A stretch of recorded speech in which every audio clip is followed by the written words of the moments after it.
third time this season. Hendrik, what can we expect? Well, car wars, as you said, Lorette, in Class A, of course, it's a BMW Alfa Romeo clash. Unfortunately, it seems like the Alfa Romeos didn't have a good qualifying yesterday, so they way down the order. They've got some work to do today. In Class B, you've got the Mini and Ford clash with Sean van der Linde leading that brigade there. He, of course, is the overall championship leader. Unfortunately, no Etienne van der Linde today, because, and for the rest of the season, in fact, because of a transgression by him of the sporting regulations. And in Class C, Dave Compton, Carlos Nobre, those kind of guys, they will be fighting it out. There's going to be car wars indeed.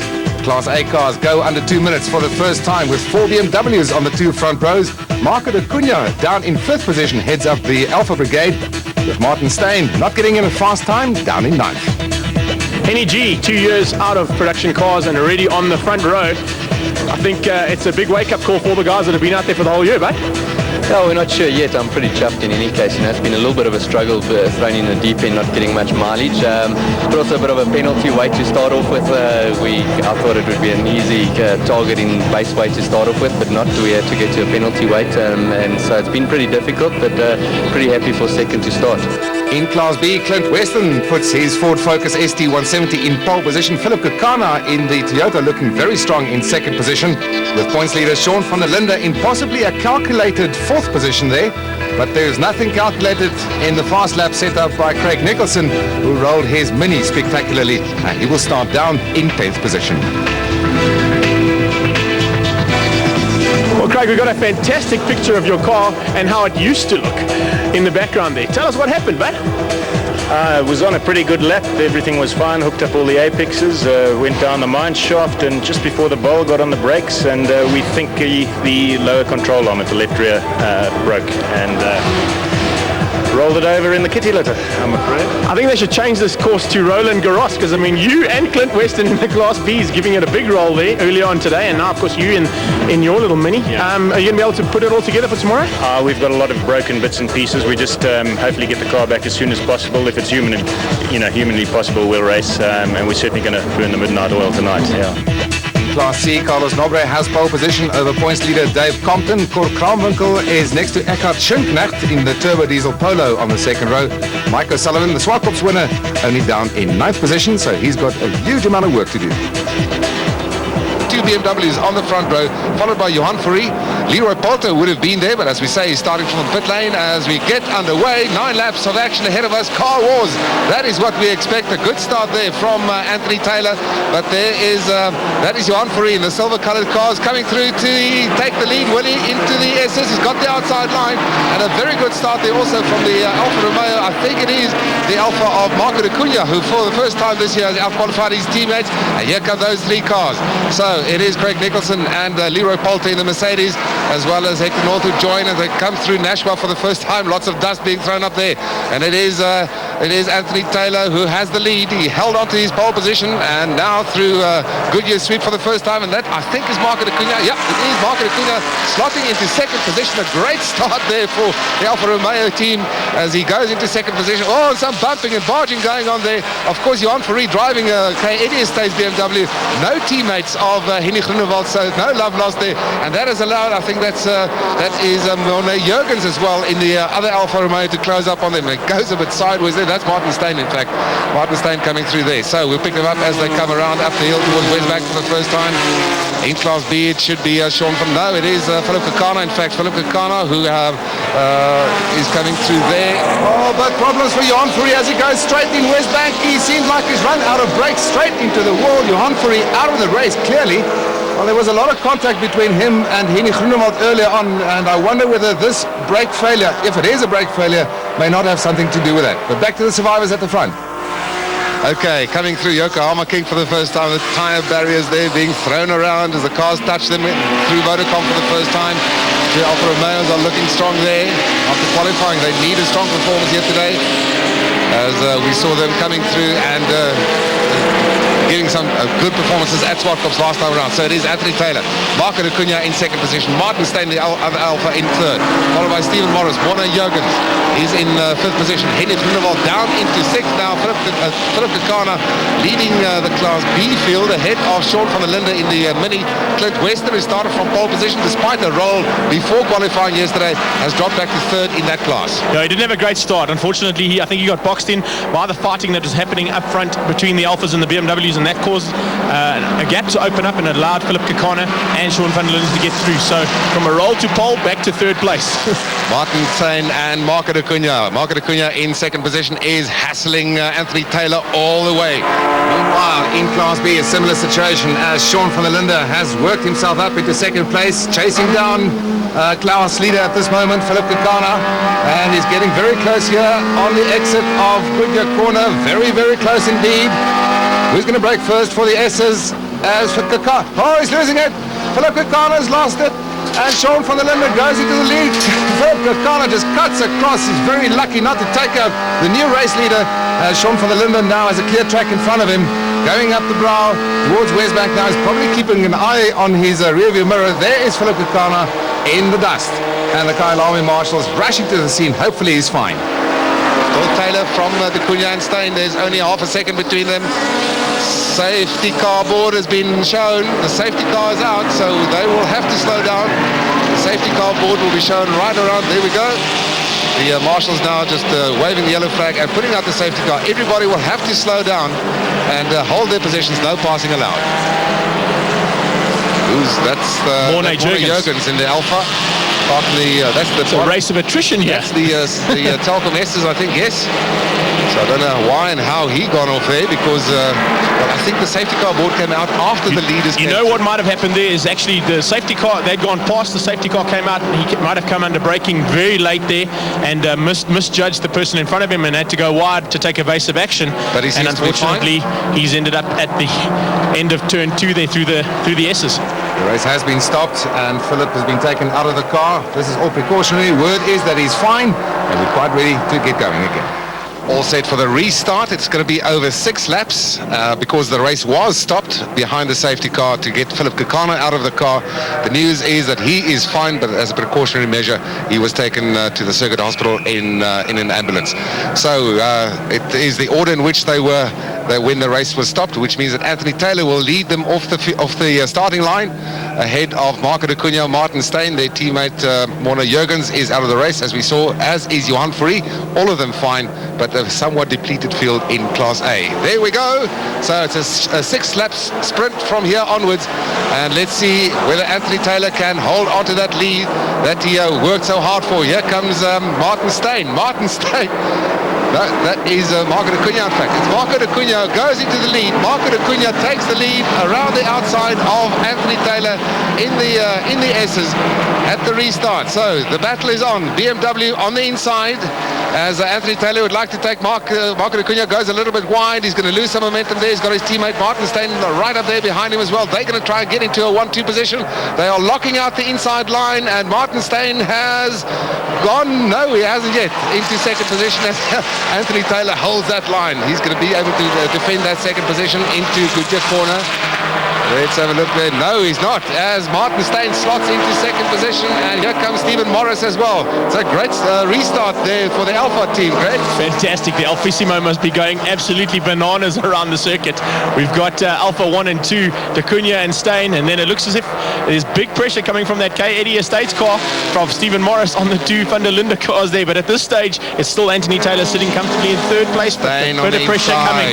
On his inside of the teammate, Martin Steyn takes the lead in Westbank corner. Marco de Cunha was not going to fight back that one, but that has allowed Anthony Taylor once again to close up behind him. It's Stephen Morris and Henny Groenewald who's really been in the wars behind them. It is Leroy Poulter. No, it's not Leroy Poulter, is it? Yeah, that's Leroy Poulter in the Mercedes-Benz A13, and he is really coming up. This car is starting to perform big time. That car started from the pit lane, of course. So he has worked his way up there, and they come into Yokohama King for the first time in the restarter race with Taylor on the inside, and he's going to go into second position as the Cunha lets him through. No point in disputing that position there as Morris takes the shortcut. Look at this. And then forces Poulter wide as well. So Morris and Poulter using everything and a little bit extra around that little Yokohama King. Waiting for the Class B. That's the Class B fight. And Craig Nicholson has closed up there on Sean van der Linde. Nicholson also started from the pit lane. It has worked into Craig Nicholson's hands, this restart, because he was sitting in about 8th place by the time they stopped the race, and now he's right behind the leader, and it's Mini 1 and 2. Cashel Mini leading at this stage, but side by side, number 23 goes around the Sabat Bosel Mini of Craig Nicholson. They're going to go across the line exactly the same time by the looks of things. There's nothing in it between those two. And just behind them, that's I think that's the Hector North Mercedes. No, I think that one's Mark Allison. That's Mark Allison there. Right, Mark Allison behind yes. him. And then we've got the Grogol. first of the Hondas, Bert Grogol. And then Clint Weston, who's not where he expected to be. Of course, he qualified in pole position after rolling his car yesterday in practice. So he's part of this five-way battle for the Class B honours. Mark Allison looking very strong. That's very unusual, actually. They've done a huge amount of work on that car. They have a diesel-powered Merc is starting to perform a bit better than it has been in the season, and it's right up there with the Minis, and the Minis are battling flat out. Well, Nicholson had a big role yesterday in practice, and he's managed to work very, very hard, right up to about 11:30 last night, he told me, and now look at it, leading the Class B and, well, fighting hard at this stage. Here comes van der Linde. That's Sean van der Linde. Takes the inside line as he forces Nicholson wide, and that means that van der Linde will get the better drive out of Goodyear corner and takes the lead into the S's now. This is great stuff. Fantastic. And you've got a lot of loyal supporters in the stands, of course. The Minis have a loyal following, as we have the Class A situation as well, the BMW and Alpha. And here we are, Class C, guys. This is going to be awesome stuff as well. You can see these Golfs are battling royal here, and that looks like Schundknecht there in the diesel-powered Polo in second place. That's right. That's the battle for Class C. As Carlos Nobre going through there. Williams, Schundknecht, that's also a very good performance with the diesel-powered Polo. Also taking some development this season and trying to get it up there. That's Dave Compton. That's the leader, yeah. He's in fact leading Class C. Dave Compton leading Class C. He's also leading the Class Championship at this stage, but not by much. Well, indeed by much. By 20 points over Miguel Pasquale. Yeah, so at this stage, it's Dave Compton leading from Shane Williams in the VW Golf now. So Williams changing allegiance there. He used to be in the Ford Icon. He's now moved to Golf. And of course, just behind him, that diesel power. And just up ahead on the road, somebody's spinning off there. That is John Williams, Jon Williams. He's been in the wars not only this race, but also as far as the rest of the season is concerned. Two front guys, Sean van der Linde, been in this class for a long, long time. He's loving being in a Mini. And Craig Nicholson, he also enjoys being in that Mini. And as you said, between these two guys, there is not much in it. And as you can see, there goes Nicholson up the inside. He holds that inside line. He's going to just try and get the power down early down the little straightaway. And van der Linde goes up the inside for Yokohama. Is he going to be late on the brakes? Let's see what happens as they go in there. Yeah, late on the brakes. Great bit of driving there from Sean van der Linde. And just retakes that position from Craig Nicholson. Great driving, in fact, Rick, from both of them. They're giving each other enough space so that they can pass when the opportunity is there. When two cars are next to each other into a corner, then the man on the outside has got no choice. He's got to let the man on the inside through, and we've seen some out of that's Henny Groenewald. Henny Groenewald. So there must have been a mistake. Oh, this is dramatic stuff on the final lap. We didn't see that, so Henny Groenewald is going to win first time out for the Van der Linde team. Coming around Vodacom corner for the final time. The checkered flag waiting. And Henny Groenewald is going to take this victory from Martin Steyn. He snatched it on the final lap. We didn't see that happening, but Steyn must have made some kind of a mistake to give away that lead. And it turns out that mistake was that Martin Steyn thought he'd won the race one lap too early and let Henny Groenewald through. But on aggregate times, because the race was stopped, Steyn takes it by 0.4 of a second over the BMW driver. As far as Class B is concerned, no question here as Sean van der Linde comes across the line to take yet another victory. A very good recovery there in the second part of the race by Craig Nicholson, but he gets classified in 5th position on aggregate times. Clint Weston gets the second place behind van der Linde with Bert Grogol and Mark Allison in 3rd and 4th respectively. In the tiebreak, I'm hoping he's fine because I saw the ambulance went to fetch him, so hopefully he's fine. Ready to go, and we're off. And a good start from Johan Correa on the outside. Will he be able to get past Anthony Taylor? as they go into the S's for the first time. No, Taylor actually had a far better start, and we see that's Marco de Cunha. Again, a very, very good start from him. Henrik Groenewald coming through, also past Johan Fourie. He's got Sorensen behind him, and Mona Jurgens. Martin Steyn started at the back of the Class A grid because he didn't post a qualifying time, as Mona Jurgens goes wide. Mona Jurgens is not having a good weekend here at Kyalami this weekend, going wide in Nashua corner. I think he's just going to park that car, or will he be able to rejoin? Yes, he is rejoining, but this is going to be some kind of a comeback fight if he can make it safely through into the grid. Sorensen challenging Fourie. Here's Stephen Morris on the inside of Martin Steyn, who's making up positions already. Started at the back of this group grid, as I said. In the background, Clint Weston is leading Class B. He started from pole position. Seems like he's having a bit of a better race at this stage, at least, than the previous one now. Coming into the S's for the first time, and it is Anthony Taylor from Marco de Cunha. Down the hill and now upfield to Westbank. Oh, and then Leon Boshoff there going off. Boshoff going off. Look at Sorensen in the Titan Aviation going up the inside of Steyn, and a great bit of driving there. Sorensen goes up the inside and gets that position back from Martin Steyn. He's going to hold the inside line going towards the kink. Let's see what's going to happen here. Who's going to have the brakes here big time? Well, Richard Sorensen is on a high because he missed out the previous race. He wants to do as well as he possibly can in this race, coming through the kink for the first time. Yokohama kink. Sorensen taking the defensive line. This is the battle behind the leaders.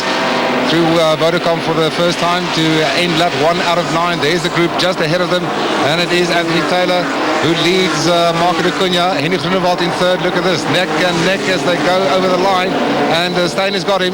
Steyn's Alpha just had the legs on the BMW of Richard Sorensen, so Martin Steyn goes into 5th position overall. Let's see in Class B. It is Clint Weston from Sean van der Linde. Mark Allison in the Mercedes in 3rd position there. We'll pick that up as we go along. And further back in Class C, it looks like Eckhard Schönknacht in the diesel Polo, who started from pole position, has the lead there. Okay, so this is the midfield battle in Class A. Coming up to us now, Martin Steyn just leading Richard Sorensen there. This is a fight for 5th position overall. Here's Class B. So a good start there for Clint Weston in the Ford Focus. A lot better than the first heat, that's for sure. He's capitalized on his pole position, and he's now leading the 2 minis there. And I'll tell you, it's a real hard thing to do, is just keep those minis at bay, because he gets it a bit sideways going into Clubhouse corner there. Out of Clubhouse he comes, and is he going to be able to hang on to that lead? He's got Sean van der Linde on his tail now. He's right underneath that, where the wing would be if there was a wing there. Here's the battle for the lead, and I think Marco de Cunha's got it. Well, he had it up till the turn in into Westbank as they go side by side, and Henrik Groenewald on the inside of Marco de Cunha, and here is Stephen Morris as well. Stephen Morris, look at that. It's Johan Fourie. Is that Johan Fourie? That's Johan Fourie. Yes, the cars look so similar from the side. So it's Fourie. This is the battle at the front. It should still be Anthony Taylor as they go side by side through the mine shaft and the sweep at the bottom there. Great racing here as Taylor holds onto that lead from Johan Fourie. Had a bit of a bad start, but he's fighting back now. Can you believe them 4 abreast through the mine shaft sweep? I cannot handle it. 3 BMWs and an Alpha, it doesn't fit, and they went through there no problem.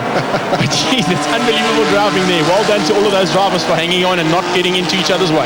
Taylor, Fourie, Groenewald, de Cunha. Here comes Martin Steyn, and behind him Richard Sorensen hanging in. Then Stephen Morris and Leroy Poulter. That's the complete Class A field as they come across the line. And absolutely nothing between them. Let's see, there's 0.5 of a second between the first 4 cars. And still it is Taylor and Fourie and Groenewald and de Cunha. Martin Steyn is closing up. He's about 1.5 seconds further back. Mercedes-Benz rather, as we go back to the battle at the front. And now it's the 2 van der Linde cars that are first and second. It's Taylor and Groenewald. Fourie in 3rd place. Here are the 2 Alphas of still Marco de Cunha leading Martin Steyn, but I'm sure Steyn will be coming past. They're doing exactly the same lap times at this point. Just picking up on something there as they came across the line. It looked as if Martin Steyn was actually gesticulating with his hand to Marco de Cunha to actually get going. He wants to get going, and he's holding him up a little bit, I think he feels. But I don't think so, because that de Cunha Alpha has really got a turn of speed, and I don't think he can go much faster than what he's doing right now. Sean van der Linde is now probably just going to sit for a while. We are on lap 6, just by the way. We are on lap 6 out of 9. And, well, they're running out of time now. Allison closing in. There's Bert Grogor. As Nicholson, I think, gets it a bit wrong. He went in very deep there. Completely wrong there, but he's hanging on. And Sean's actually given him a bit of a gap there to try and correct his car. Allowed him to correct it and is now tucked in behind him, but now it's put him right into Clint Weston's clutches. So let's see if Weston's going to try anything up at Westbank. He's going to look down the inside. No, not this time. They just tuck in line astern through there. I think he's just hanging on, maybe looking for something a little bit later in the race. Once again, what we said earlier, just this little mistake, and it could cost you, but here comes Nicholson. He's on the inside line, but Van der Linde is going to hold that line so that he's well placed on the track for the tight right-hander at the end in the Super Bowl. Nicholson has got him, but I don't think he's got track position. Under-braking, Van der Linde is going to take him, but here comes the Firmin Glass car of Clint Weston, and he's got a run. He's got a beautiful run out of the Super Bowl. Now he's got the outside line. He's not well placed, however, as Nicholson has got the inside line for the Yokohama King. They cannot go neck and neck as they do. Excuse me. Two cars have raced through the working as hard as the drivers. Absolutely fantastic stuff there between those two drivers, Hendrik. Here comes Weston on the inside. He's going to take that second position. He's going to first Nicholson Yokohama King for the final time to take his first victory of the day. Remember that the previous race was won by Martin Steyn on aggregate times for Alfa Romeo. So here's the first victory of the day for the Van der Linde team. BMW will be very happy with this one. And looking at the gap that has formed between himself and Martin Steyn, there's a possibility that he could take the overall as well. There's Groenewald now coming through in second position, so it's going to be a 1-2 for the Van der Linde team, with Anthony Taylor consolidating his lead in Class A with that victory. Ahead of his teammate Groenewald, Jan Fourie in third with the first of the Alphas, Marco de Cunha on the best of his Class A results this season, Martin Steyn in fifth and Richard Sorensen in a strong sixth position. In Class B, once again it's going to be Sean van der Linde. Is there no end to this man? He's getting so used to this. Craig Nicholson looking very strong there, and Clint Weston will probably not be happy with that third place. He's going to look for some performance before the next event. Mark Allison certainly showing that Mercedes-Benz Turbo diesel is improving all the time. In Class C, yet again, Dave Compton crossing the line well ahead of the opposition. So Dave Compton consolidating his lead in Class C, with Mike O'Sullivan this time finishing in second position. He's looking very strong so far this season. Miguel Pasquale and Eka Schilknecht in a disappointing fourth. Anthony, after a bit of a disaster in the first race, a bit of a nice respite in the second. Yeah, the first race was a bit of a problem for me. The Alpha that put me into the wall here at the pit entrance. They said it was a racing incident at the end of the day, but I don't feel that way. And but the championship's very, very close now. Martin's up there now also. So yeah, we just have to keep our fingers crossed and look forward and make sure that we don't have any more of these